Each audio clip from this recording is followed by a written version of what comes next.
끊을 수 없는 하나님의 사랑이라는 제목으로 하나님 말씀 전하겠습니다. 여러분, 세상에서 가장 가치 있고 존귀하고 그리고 가슴 뛰게 만드는 일이라면 여러분, 그것은 아마도 누군가를 살려내는 일이 될 겁니다. 여러분, 살아오면서 혹 내 도움으로 말미암아 참 저 인생 살게 되었지라고 말할 수 있는 그런 사람들 여러분 있습니까? 올해 7월 15일 날 우리 발생되었던 안타까운 사건이 있죠. 이 오송 지하차도 침수 이 사건이 이제 발생되었습니다. 이 사건으로 14명의 안타까운 생명이 잃게 되고, 그리고 또 이 사건 이후로 여러 명의 이제 목숨을 구한 사람들의 사연들이 속속들이 이제 올라옵니다. 그 중에도 참 유명해진 분이 있죠. 이 화물차 운전을 했던 이 유병조 씨라는 이 분이 이 14톤 화물차 기사인데 그때도 당시에 출근하려고 지하차도에 들어갔다가 이 제방뚝이 무너지면서 급격하게 이제 물이 들어오는 바람에 더 이상 오도 가도 못하게 됐고, 이제 앞에는 버스가 이제 침수된 그런 사건들이 발생했죠. 그때 유 씨가 이 창문으로 이 망치를 깨고 그리고 이 트럭 위에 올라가서 거기에서 이제 앞에 버스에서 이제 휩쓸려 내려오는 20대 여자 한 분과 남성 이 2명을 보고는 이제 온 힘을 다해서 건져내어 가지고 이제 살려낸 이러한 사건이 있었죠. 그래서 저기 그림에 보는 것처럼 이제 4명이 난간에 매달려서 이제 구조가 그런 된 상태였습니다. 여러분, 이 사건을 이제 보면서 특별히 생명은 살렸는데 이 유병조 씨의 이 생계 수단이었던 이 트럭이 완전히 이제 침수가 됐던 것이죠. 그러니 사람은 살렸는데 자기의 앞으로의 먹고 살 일이 이제 걱정이 된 겁니다. 그래서 이 일을 보면서 현대 자동차에서 이분에게 보상을 해줬죠. 그림 보면 이 차를 선물로 이제 새 차를 이제 선물해 줬는데요. 이 차의 가격이 약 1억 8천만 원 정도의 상당의 차라고 합니다. 참 감사한 일이죠. 여러분, 누군가를 위해서 내 몸 하나 바쳐서 생명을 살려내는 것은 참 귀하고 또 그분은 박수받아 마땅한 일일 겁니다. 근데 여러분 한번 생각해 보세요. 생명 살리는 일이 내 몸으로 구원하거나 구출하거나 또 도움을 줄 수도 있지만, 여러분, 우리가 다 그런 역할을 할 수 있는 것은 아니지 않습니까? 그런데 생명 살리는 일에 하나님은 우리를 부르셨고, 우리가 살아가는 이유는 영혼 구원이라는 생명 살리는 일에 우리를 예외 없이 부르셨어요. 여러분, 우리가 어떻게 생명을 살리는 일에 일조할 수 있을까요? 그것은 오늘 사도 요한이 예수님을 소개하는 데에서부터 그 힌트를 찾을 수 있는데, 요한복음 1장 14절에는 이렇게 예수님을 사도 요한은 소개합니다. 함께 읽어볼까요? 시작. 말씀이 육신이 되어 우리 가운데 거하심에 우리가 그의 영광을 보니 아버지의 독생자의 영광이요 은혜와 진리가 충만하더라. 여러분, 말씀이 육신이 되어, 말씀이라는 건 로고스이고, 당시 헬라인들은 이 로고스라는 말을 들으면 우주를 경영하고 운영해가는 하나의 원리, 근원이라고 생각했고요. 그리고 이 유대인들은 로고스라는 말을 들으면 하나님이 천지를 창조를 말씀으로 하셨지, 말씀으로 이 생명을 불어넣는 일을 하신 것으로 생각했고, 말씀은 곧 하나님의 지켜야 할 율법으로 생각했어요. 근데 이 사도 요한이 예수님을 소개하면서 바로 말씀이 육신이 되어 우리 가운데 오신 예수님을 소개합니다. 그러니 유대인들이 들을 때 예수가 하나님의 말씀이라고 로고스라고 비웃었던 사람들도 있었을 겁니다. 그런데 이 예수님께서 이 땅에 오셔서 성경에 보면 아버지의 독생자의 영광이 그 예수님에게 있으셨는데, 여러분, 하나님의 영광을 보고 살 수 있는 사람이 아무도 없어요. 그래서 모세도 시내산에 올라갈 때 하나님을 정면으로 보지 못하고 하나님의 영광의 등을 보여주십니다. 하나님의 영광 앞에 서면 살 수 있는 존재가 없어요. 그래서 천국에 가도 하나님은 못 봐요. 그 영광스러운 그 빛 앞에 예수님은 볼지 몰라도 하나님을 이렇게 살아있는 대면으로 본다는 건 불가능한 일입니다. 그래서 이 이사야도 소명을 받기에 그가 먼저 하나님 앞에 설 때에 너무너무 놀라서 하루다 나여 망하게 되었도다. 나는 입술이 부정한 사람인데 부정한 백성들 가운데 살면서 하나님을 보았구나. 나는 이제 죽었구나. 철저한 자기 파괴를 선언하죠. 그만큼 하나님 앞에 설 수 없는데 사도 요한은 예수님을 소개하면서 아버지의 독생자의 영광이라고 말합니다. 여러분, 예수님을 만난 사람이 죽었습니까? 살았죠. 사는 것보다 더 나아가서 새로운 인생의 이 전환점이 이루어집니다. 누구나 예수님을 만나면 그 언어, 말씀이신 하나님의 그 살아있는 그 말씀 앞에 소생함을 얻는 역사가 일어납니다. 왜 그럴까요? 왜 예수님을 만나면 죽지 않고 그 영광스러운 하나님의 임재 앞에 섰는데도 망하지 않고 영혼이 회복되고 거듭나고 그 놀라운 변화가 일어날까요? 그것은 그 다음 구절에 무엇이 충만했기 때문입니까? 은혜와 진리가 충만하더라. 여러분, 은혜라는 건 카리스, 은총, 값없이 주시는 하나님의 선물이라고 할 수 있죠. 그 은혜를 받고 나면 사람들의 마음이 변화가 돼요. 전도 부흥회 통해 은혜 받으셨죠? 안 받으셨어요? 은혜 받으셨죠? 은혜 받으니까 마음이 어떠세요? 굉장히 마음이 뜨거워지고 주체할 수 없는 이 은혜를 이제는 뭔가 나도 행동으로 옮겨야 되겠다라는 그 마음을 가지게 만드는 건 은혜가 우리 안에 쑥 들어왔기 때문에. 그래서 이 한나가 하나님께 기도할 때에 아들 달라고 막 아들 얻었기 때문에 돌아간 것이 아니라 하나님을 경험했기 때문에 다시는 수심이 그 얼굴에 없었다고 성경은 기록합니다. 문제가 해결되고 안 되고를 떠나서 하나님의 은혜를 경험한 사람은 결코 부정적인 말을 하지 않고 낙담하지 않고 낙심하지 않고 그 자리에서 하나님이 행하시는 일들이 크고 놀랍다고 내 마음이 먼저 회복되는 역사가 놀라운 능력이죠. 그리고 나서 그 은혜를 받으면 진리를 선포합니다. 왜냐하면 예수님이 은혜와 진리가 충만했기 때문에. 사마리아 성에 사는 수가성 여자가 예수님을 만나죠. 낮에 물동이를 들고 남들의 눈치를 보면서 아무도 없는 뜨거운 날에 예수님을 만나자마자 그는 은혜가 확 들어오니까 그 마음이 담력이 생기고 물동이를 버려두고 동네로 들어가서 와서 보라, 이는 그리스도가 아니냐며 담대하게 하나님을 선포했던 그 여인의 모습. 또한 이 누가복음 8장에 보면 군대 귀신 들린 사람이 얼마나 많은 군대가 그 귀신이 가득한지 파리해져가는 그 인생에 주님이 찾아오셨고 만나주셨죠.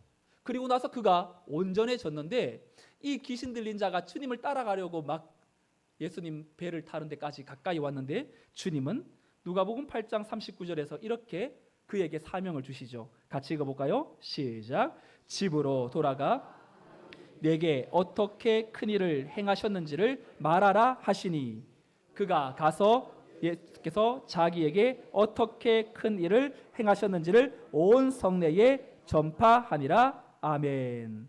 이것이 예수님을 만난 사람, 은혜와 진리가 충만한 예수님 앞에 서 있는 인생들이 변화되어져 가는 과정이라고 할 수 있습니다.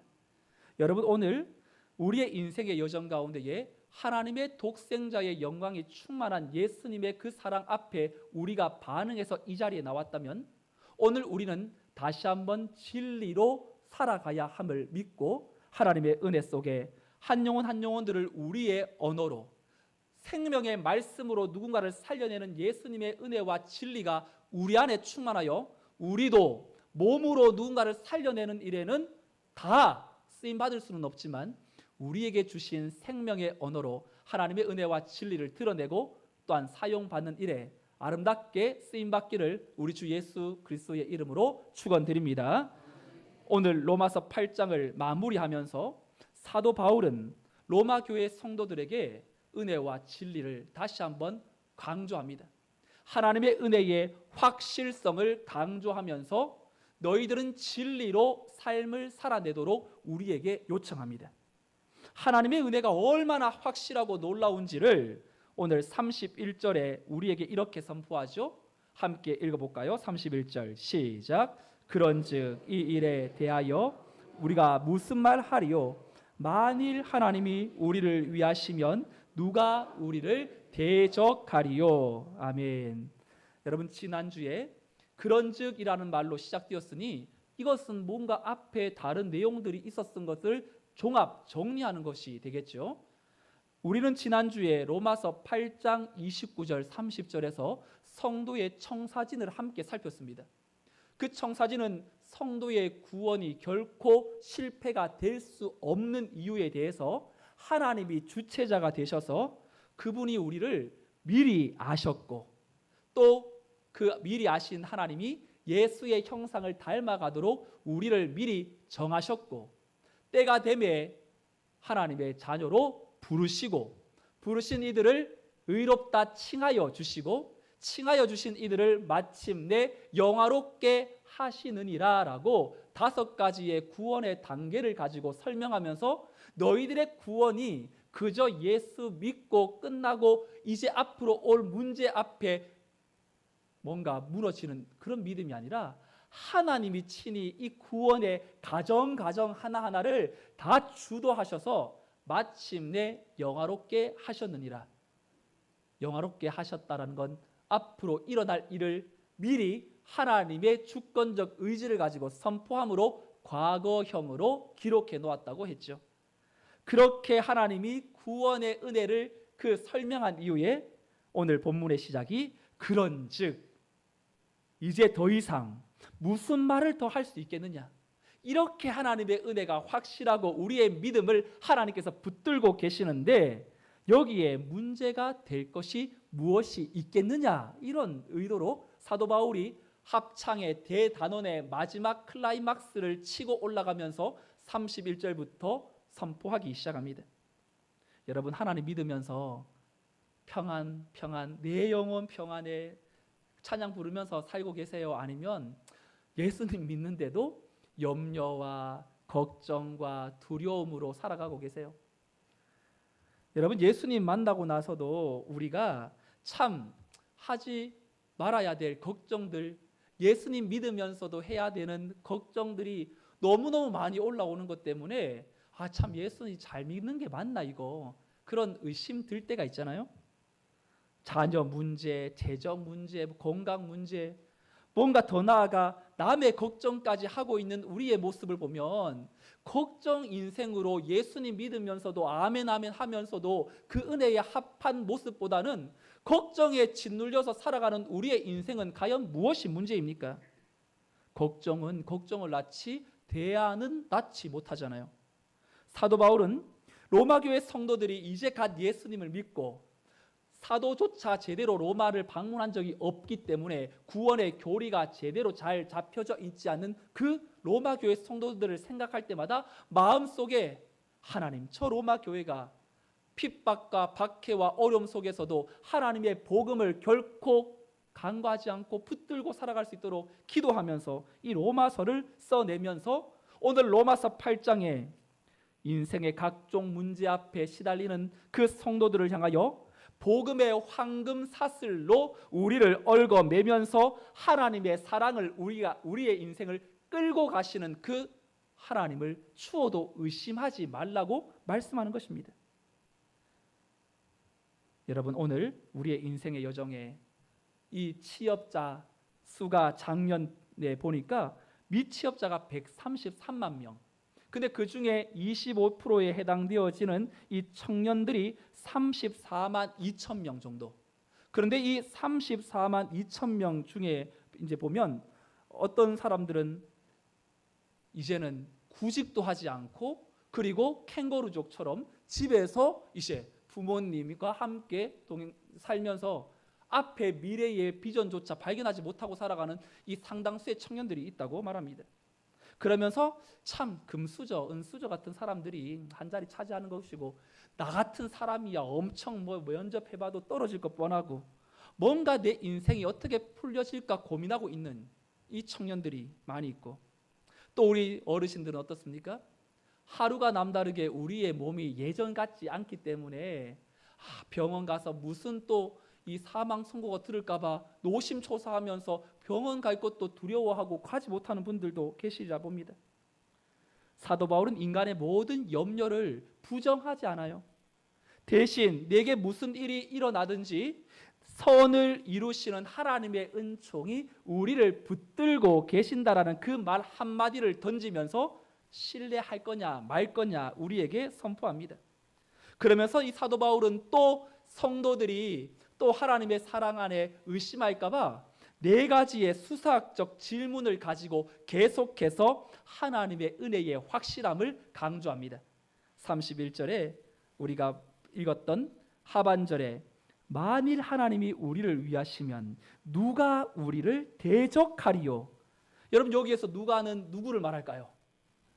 세상을 가리킵니다. 우리가 하나님과 함께 있다면 하나님을 대적하는 그 어떤 것도 우리와 맞설 수 없고 우리를 이길 수 없다고 말하는 겁니다. 그 이유가 무엇일까요, 여러분? 32절에 정확하게 구체적으로 이렇게 우리에게 하나님의 사랑의 확실성의 이유를 이렇게 선포하지요. 32절 시작. 자기 아들을 아끼지 아니하시고 우리 모든 사람을 그 아들과 함께 모든 것을 우리에게 주시지 아니하겠느냐. 아멘. 여러분 한번 생각해 보세요. 성인 군자라도 자기 자녀를 남을 살리기 위해서 내놓는 사람이 어디 있겠습니까? 하물며 살인 강도를 위하여서 사랑하는 자식을 죽인다는 것은 상상도 할 수 없는 일이죠. 자식 사랑만큼 이기적인 그런 사랑의 표본이 어디 있겠습니까? 그런데 하나님은 이 영원히 죽을 수밖에 없는 우리의 인생을 위해서 당신의 사랑하는 독생자를 죽이는 일을 아까워하지 않으셨어요. 바로 여기에 하나님의 하나님 되심이 있고 인간과 구별되심이 있는 것입니다. 사랑하는 아들을 죽이시면서까지 우리를 살려내신 하나님께서 우리가 진리의 길을 걸어간다고 할 때 모든 것을 필요한 것으로 채워주시지 않겠느냐. 그러니 예수 믿는 사람들의 목표가 무엇입니까? 높은 지위에 오르는 거, 많은 소유를 얻는 거, 이거 아니고 진리의 말씀에 있고 거룩해지는 것에 있는 줄로 믿습니다. 우리의 인생을 정말 거룩한 삶을 살도록 진리의 축을 우리가 살아가도록 우리의 마음에 결정하는 그 순간 자신의 독생자 아들까지도 내어주신 그 하나님께서 그 아들의 그 죽음을 담보하고서라도 우리 성도들의 인생을 왜 책임져 주지 않겠느냐고 말하는 것입니다. 두 번째, 하나님이 성도를 어떻게 보호합니까? 33절도 같이 한번 읽어볼까요? 시작. 누가 능히 하나님께서 택하신 자들을 고발하리요? 의롭다 하신 이는 하나님이시니. 아멘. 요한복음 8장에 보면 한 여인이 사람들에게 잡혀서 예수님께로 다가옵니다. 그 여자는 현장에서 간음하던 여자였습니다. 그 여자는 이제 모세의 율법에 의하여서 돌에 맞아 죽임당하는 일이 남겨져 있습니다. 그런데 주님은 이 여자를 보면서 뭐라고 말합니까? 나도 너를 정죄하지 아니하노니 다시는 가서 이런 일을 하지 말라고 말합니다. 그러면서 34절에서도 이렇게 사도 바울은 질문하죠. 누가 정죄하리요? 죽으실 뿐 아니라 다시 살아나신 이는 그리스도 예수시니 그는 하나님 우편에 계신 자요 우리를 위하여 간구하시는 자신이라. 아멘. 여러분, 예수님이 우리를 하지 않을 뿐만 아니라 우리를 위하여 기도하신답니다. 여러분 한번 생각해 보면, 여러분 혹시 기도실에 왔다가 기도가 끝나고 나가려고 하는데 어떤 성도가 나를 위해서 기도하고 있는 소리가 들렸어요. 여러분 만약 그 소리를 들었다면 여러분 마음 어떠실 것 같아요? 쉽게 발을 못 대고 어머나 나를 위해서 기도하는 분, 마음이 감동이 되겠죠? 여러분, 누군가가 나를 위해 기도하는 소리를 들으면 전율이 오릅니다. 그리고 마음에 묵직한 책임감이 느껴지겠죠. 야, 나를 위해 기도하는데 내가 이렇게 살면 안 되지. 여러분, 우리 어머니는 새벽 기도 갔다 오면 빠지지 않고 하시는 습관 중에 하나가 이 자녀 머리 위에 손을 얹고 기도하는 거예요. 그러면 꼭 이렇게 기도가 길 때는 막 10분도 넘어가요. 그럼 자고 있는데 어머니가 이제 머리에 손을 얹고 이제 기도를 시작합니다. 그러면 이제 이 아이가 하나님 앞에 어떻게 사용받고 어떻게 나가고 어떻게 하나님 앞에 쭉 설명하고 난 뒤에 저는 자고 있잖아요. 그러면 어머니가 못 들어도 괜찮다. 근데 마지막 한마디는 꼭 해야 된다. 그게 뭘까요? 아멘.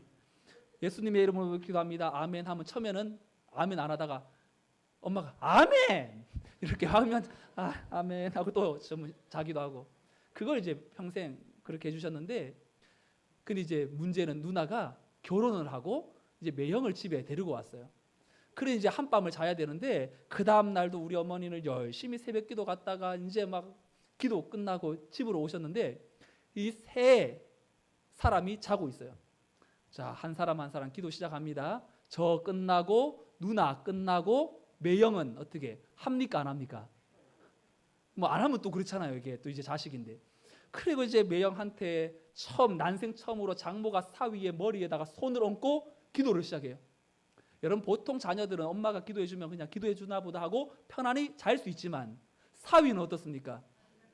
굉장히 불편하잖아요. 이게 처음 이제 어머니가 새벽 기도 끝나고 자기는 편히 지금 자고 있는데 새벽 기도도 안 가고 이 사위가 자고 있으니까 이 머리에 손을 얹으니까 이 매형이 군대 첫 번째 들어가서 완전히 군기가 바짝 든 것처럼 어머니 왜 그러세요? 그러면서 갑자기 무릎을 꿇고 경건하게 기도를 받더라고요.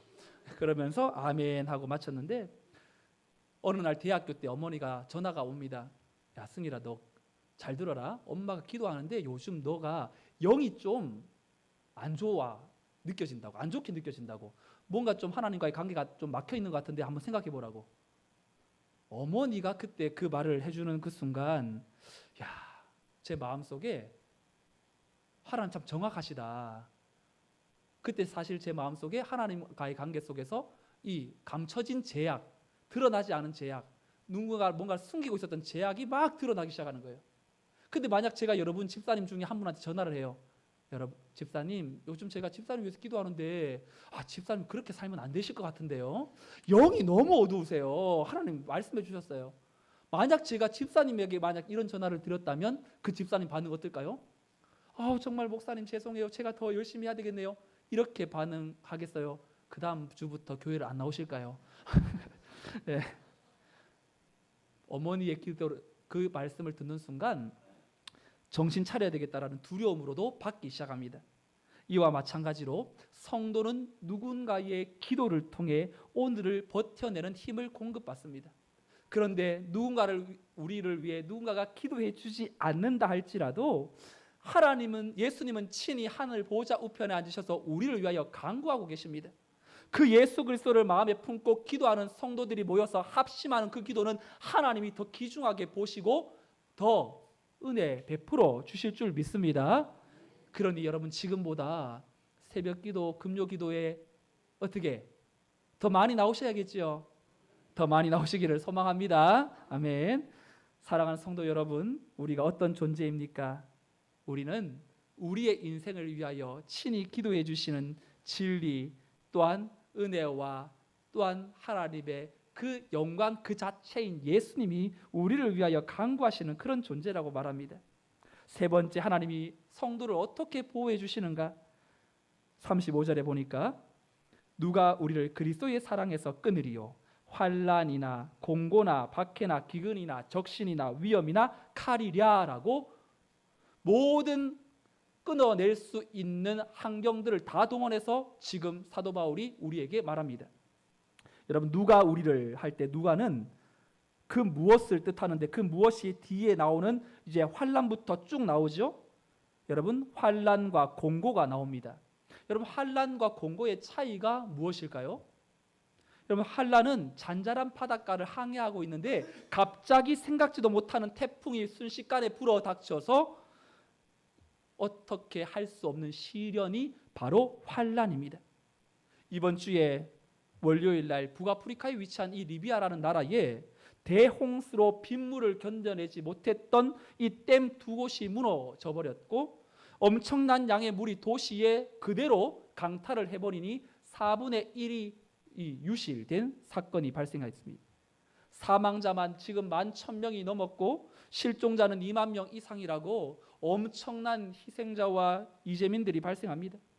갑작스런 이 대재앙에 속수무책으로 당하게 되는 그 시련이 환란이라면 공고라는 것은 서서히 조여오는 시련을 말합니다. 문자적으로 해석하면 아주 넓은 공간이 서서히 좁아지면서 더 이상 움직일 수 없는 협착되어진 그 상태. 경제적으로 부유했던 집이 어느 순간 이 가세가 기울여 단칸방에 살게 되어지거나 건강했는데 조금씩 쇠퇴해지면서 일어날 수 없게 되는 경우, 여러분 이 공고는 천천히 다가오기 때문에 영적으로 깨어 있으면 보여집니다. 그런데 그 이성적으로 생각하고 해결 방안을 마련할 수도 있지만 이 공고는 어떤 수를 써서라도 해결해 보려고 하지만 해결되지 않는 것이 공고라고 말합니다. 이 같은 환난과 공고도 그리스도의 사랑에서 끊어낼 수 없다고 말하고요. 세 번째, 박해. 여러분 여기서 박해는 사람으로부터 받는 모진, 고욕, 고난, 험담, 모함, 조롱 같은 것을 말합니다. 여러분 인간이 인격적인 존재인데 그런 인격이 이제 좀 말살이 되면 여러분 어떻게 참아냅니까? 그런데 예수의 그 사랑은 나에게 뭐라고 말해도 모함해도 우리에게 박해를 해도 그러한 것들을 능히 견뎌낼 수 있는 힘이 우리에게 있다고 사도 바울은 말하고요. 네 번째, 기근. 여러분 이 기근이라는 건 뭐 평범하게 재난, 흉년, 재해로 인해 먹을 것을 못 먹는 그런 걸 말하는 것이 아니라 잘 먹던 사람이 바른 삶을 위해서 진리의 삶을 위해서 스스로 못 먹는 삶을 선택하는 것을 기근의 이 원의미로 해석해 놓습니다. 여리고의 세리장 삭개오는 부자였어요. 그리고 산의 진미를 먹으며 살았던 인생이었습니다. 그런데 그가 예수님을 만나고 나니까 잘못 살아온 것이 느껴졌고 그리고 예수님께 고백하죠. 진리의 삶을 살겠다고. 가난한 자들에게 재산의 절반을 주고 그리고 남의 것을 부당한 방법으로 착취를 하면 4배나 갚겠다고 예수님께 선포합니다. 그러니 세리들이 살 수 있는 많은 부를 축적할 수 있는 것을 스스로의 진리를 위하여서 포기하고 얼마든지 불편함을 감수하며 살겠다는 것, 바로 이것이 기근입니다. 다섯 번째, 적신. 여러분 직역하면 뭘까요? 붉은 몸, 헐벗음을 말합니다. 디모데후서 4장에 보면 이 사도 바울이 디모데에게 이 드로아에 있는 가보의 집에서 자신의 겉옷을 이제 가지고 오라고 이제 말합니다. 근데 이것을 가지고 오라고 할 때 사도 바울이 어디에 있었냐면 로마 감옥에 있었어요. 그리고 그 편지를 받을 디모데는 어디에 있냐면 에베소에 있습니다. 여러분 에베소에서 이제 이 편지를 받아서 이제 드로아의 집, 터키, 튀르키예 서쪽에 위치한 드로아까지, 에베소에서 드로아까지는 그 거리가 부산에서 평양까지의 거리만큼 엄청난 거리입니다. 그러니 바울의 편지가 이 디모데에게 전달되어서 디모데가 이 편지를 가지고 터키로 가가지고 그 옷을 가지고 다시 로마로 갈 때까지의 거리가 한 달이 걸릴지 2달이 걸릴지 알 수 없는 상황에 바울은 겉옷이 없어서 로마 감옥에서 속수무책으로 덜덜 떨고 있어야 했던 것입니다. 그리고 그 상황은 바울이 자초한 상황이죠.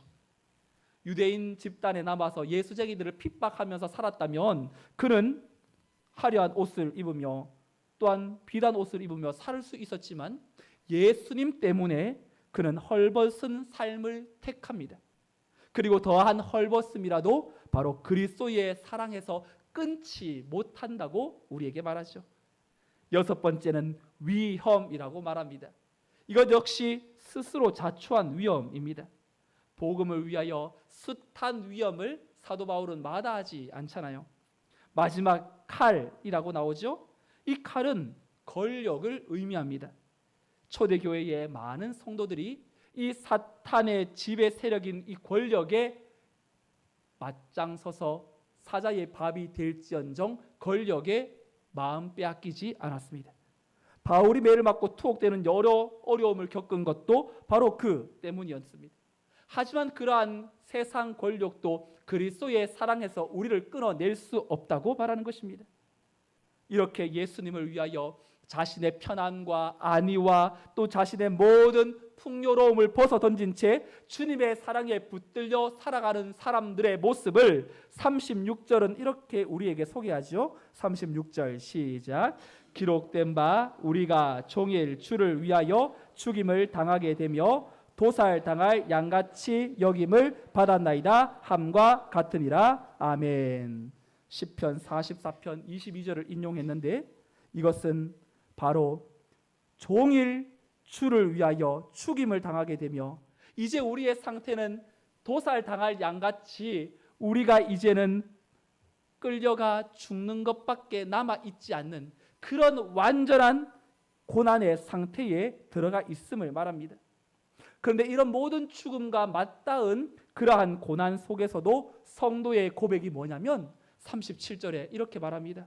우리 37절도 같이 읽어볼까요? 시작. 그러나 이 모든 일에 우리를 사랑하시는 이로 말미암아 우리가 넉넉히 이기느니라. 아멘.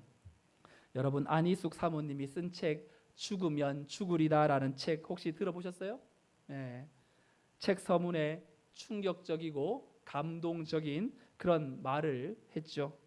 이분이 이 6년 동안 감옥에서 살았습니다.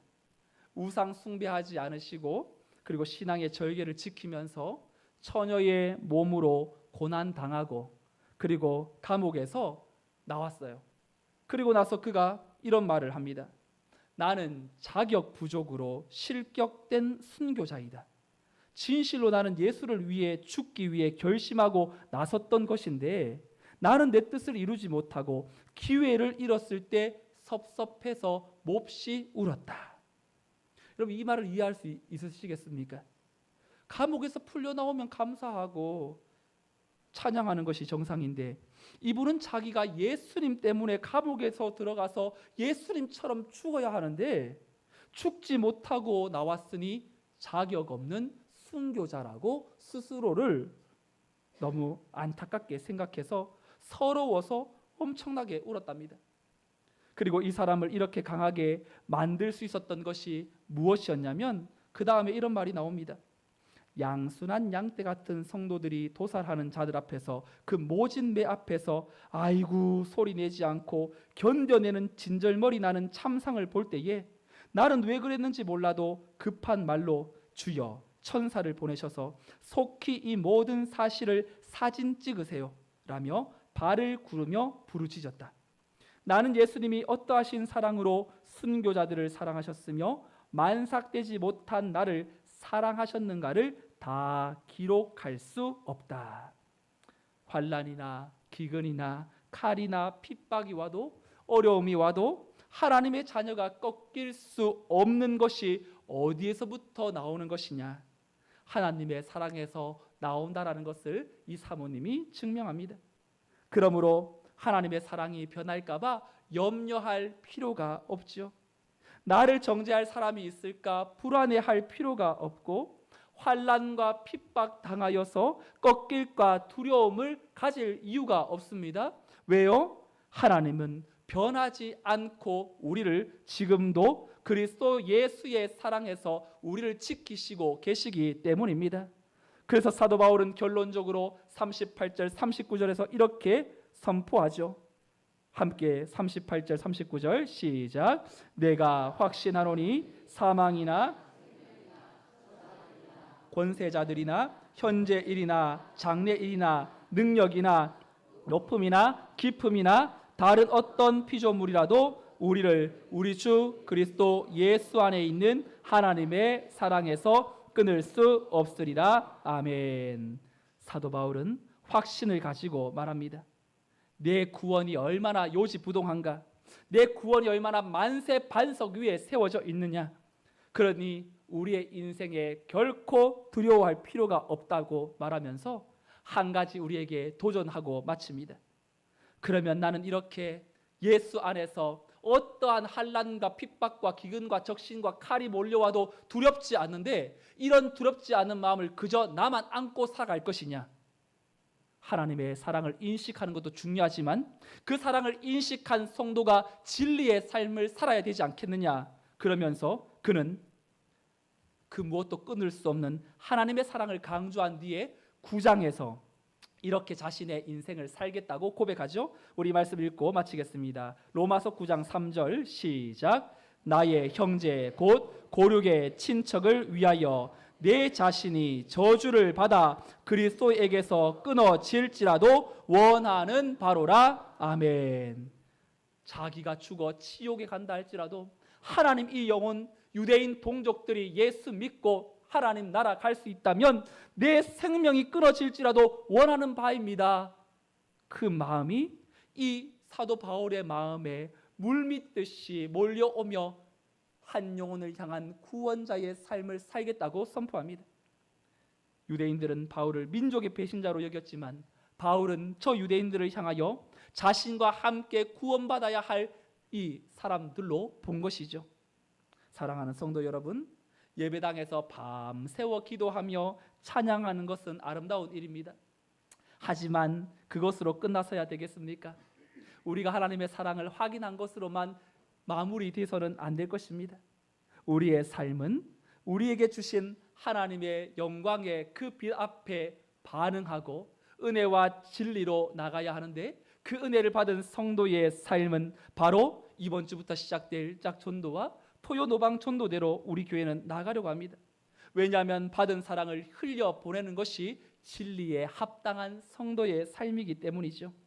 여러분들의 마음속에 하나님 앞에 받은 사랑을 내 안에서만 간직하기보다 또한 누군가를 향하여서 함께 그리스도의 사랑에 그가 예수 안에 변화되어진다면 나 또한 어떤 어려움을 당해도 좋다라는 그러한 성숙된 심령이 우리에게 회복되어 하나님 앞에 놀라운 구원의 통로로 쓰임받는 복된 믿음의 권속들이 되시기를 우리 주 예수 그리스도의 이름으로 축원드립니다. 아멘. 다 같이 일어나셔서 함께 찬양하겠습니다. 십자가 그 사랑 멀리 떠나서.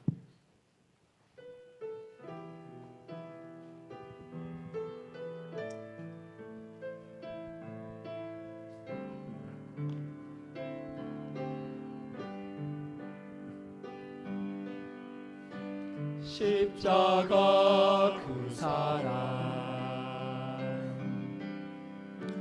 멀리 떠나서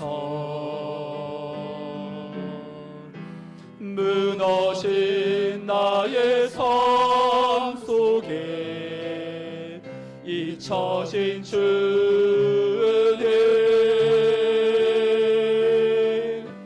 돌 같은 내 마음 너를 만지사 다시 일으켜 세우신 주를 사랑합니다.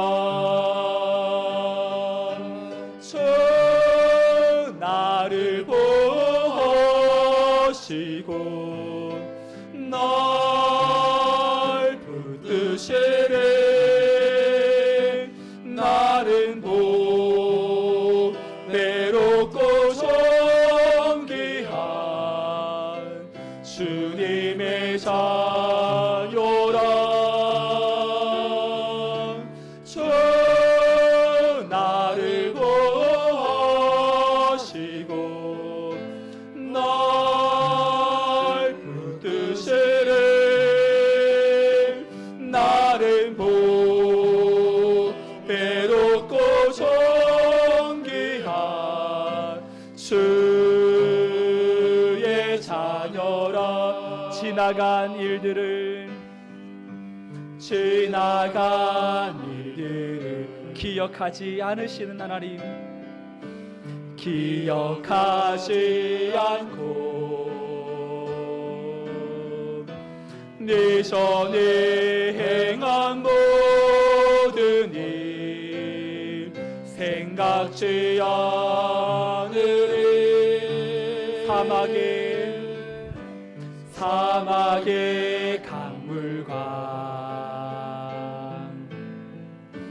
길을 내시는 주, 우리를 통하여 새 일 행하실 하나님을 찬양합니다. 새 일 행하실 주만 바라보리라. 주 나를 보시고 날 붙드시리. 나는 보배롭고 존귀한 주님의 자녀. 주 너를 보호하시고 주 너를 보호하시고 널 지키시리. 너는 보배롭고 너는 보배롭고 존귀한 주의 자녀라. 여러분들은 은혜와 진리로 무장되어 있으십니까? 이유 없는 하나님의 사랑인 은혜와 복음에 합한 진리의 삶이 우리 안에 장착되어 누군가를 살려내는 일에 쓰임받고 계십니까? 예수님을 제대로 만난 이들은 예외 없이 그 예수님이 가지고 계셨던 은혜와 진리가 다른 이들에게 전달되어 영혼을 살려내는 일에 쓰임받았다면 오늘 저를 사용해 주시도록 지치고 힘든 심령 속에 다시금 소생하는 은혜와 진리에 합당한 그리스도인으로서의 마땅한 착함과 의로움과 진실함이 겸비된 성도로 살아갈 수 있도록 그리스도의 사랑에서 끊을 수 없는 확실한 하나님의 사랑을 경험한 자답게 이번 주 담대하게 복음 들고 다른 이들을 살려내는 일에 우리를 사용하여 주옵소서. 우리 교회를 사용하여 주옵소서. 함께 주님의 이름으로 짓고 기도하겠습니다. 주여 하나님 아버지 감사합니다. 우리 하나님의 예비하신 놀라운 능력 가운데로 하나님의 무한하신 그 사랑으로 우리를 인도해 주시고 진리의 그 능력으로 우리를 인도하시고 다시 한번 하나님의 끊을 수 없는 그 사랑으로 우리를 붙들어 주시는 하나님을 찬양합니다. 하나님 예수님을 제대로 만난 인생들 예외 없이 자신의 삶을 하나님께 내어던지고 은혜와 진리의 삶을 살아내어 떴던 것처럼 오늘 우리의 삶도 예수의 복음의 능력으로 새로워지게 하여 주옵소서. 어렵고 힘든 가운데 하나님 고민과 염려와 걱정으로만 하나님 일관하고 있었던 우리의 삶을 하나님 불쌍히 여겨주시기를 원합니다. 다시 한번 소생하는 은혜와 진리에 합당한 성도의 삶을 살아가게 하여 주시옵소서. 하나님 우리만 예수 믿고 우리만 정말 하나님 아버지 앞에 구원받은 자들로서 살아갈 수 없습니다. 하나님 한 영혼을 향한 뜨거운 열정을 가지고 하나님 우리의 생명이 끊어질지라도 누군가에게 복음이 전달되어지는 것이 하나님이 기뻐하시고 하나님께서 원하신 바인데 우리의 삶을 통하여서 하나님의 그 사랑이 흘러가게 하시고 예비하신 놀라운 능력으로 새롭게 빚어져 우리 교회가 우리 각자의 성도들이 하나님 아버지 앞에 아름답게 믿음의 삶을 잘 실천해낼 수 있도록 성령으로 충만케 하시고 믿음의 주님을 바라볼 수 있도록 우리를 사용하시고 예비하시는 대로 나아가게 하여 주시옵소서. 고맙고 감사하신 하나님 아버지, 하나님의 그 크신 사랑과 은혜 안에 우리를 여기까지 인도해 주시고 어떤 상황 가운데에도 우리를 예수 그리스도의 사랑에서 끊을 수 없는 하나님의 사랑을 경험하게 해주시니 감사합니다.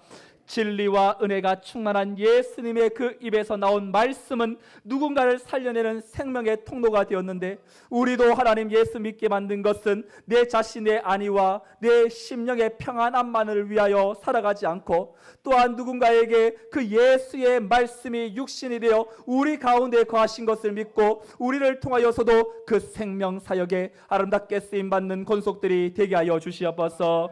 하나님께서 우리 교회를 주목하고 계시고 우리 성도들을 지금도 보고 계시는데 우리가 예수 믿은 것 무엇으로 하나님의 그 사랑을 하나님 앞에 올려드릴 수 있겠습니까?